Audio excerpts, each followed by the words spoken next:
সুধী দর্শকবৃন্দ, আপনাদের সকলকে স্বাগতম জানাচ্ছি ব্র্যাক ইউনিভার্সিটি অ্যান্ড্রয়েড এডুকেশন প্রোগ্রামে। আজকে হচ্ছে আমাদের তৃতীয় অধ্যায়ের চতুর্থ পর্ব, যেখানে আমরা আলোচনা করব Android run time, the Dalvik virtual machine. এই পর্বে যাওয়ার আগে আমরা অ্যান্ড্রয়েড সিস্টেম আর্কিটেকচার এবং অ্যাপ্লিকেশন বিল্ড টাইমটি আরেকবার দেখে নিব, যা কিনা আমরা আগের পর্বে আলোচনা করেছিলাম।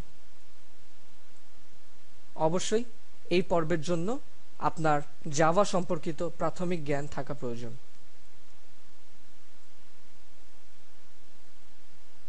এটি হচ্ছে অ্যান্ড্রয়েড সিস্টেম আর্কিটেকচার, যা কিনা আমরা আমাদের তৃতীয় অধ্যায়ের প্রথম পর্বে আলোচনা করেছিলাম।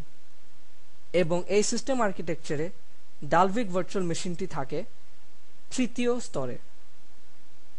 এই তৃতীয় স্তরটি অ্যান্ড্রয়েডের অত্যন্ত গুরুত্বপূর্ণ একটি স্তর, যেখানে কিনা ডালভিক ভার্চুয়াল মেশিনটি আছে। অনেকের ভুল ধারণা হচ্ছে এই যে ডালভিক ভার্চুয়াল মেশিন এবং জাভা ভার্চুয়াল মেশিন একই জিনিস। ডালভিক ভার্চুয়াল মেশিন হচ্ছে রেজিস্টার বেসড ভার্চুয়াল মেশিন, যেখানে কিনা জাভা ভার্চুয়াল মেশিন হচ্ছে stack based virtual machine.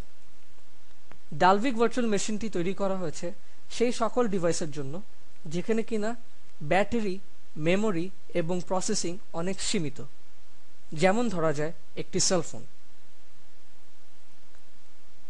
Java virtual machine class file execute করে থাকে, যেখানে কিনা Dalvik virtual machine .dex file execute করে থাকে। .dex ফাইলগুলো .class ফাইল থেকেই রূপান্তর করা হয় dx টুলের মাধ্যমে।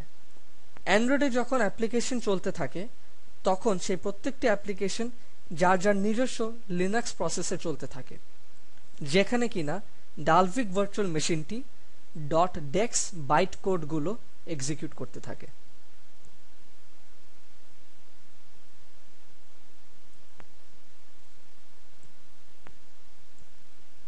One application, one Linux process, one Dalvik।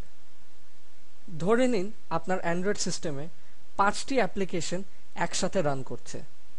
এই প্রত্যেকটি অ্যাপ্লিকেশন নিজস্ব লিনাক্স প্রসেসে চলতে থাকে এবং এই প্রত্যেকটি লিনাক্স প্রসেসে নিজস্ব ডালভিক ভার্চুয়াল মেশিন আছে, যা কিনা সেই অ্যাপ্লিকেশনের .dex বাইট কোডটি এক্সিকিউট করতে থাকে।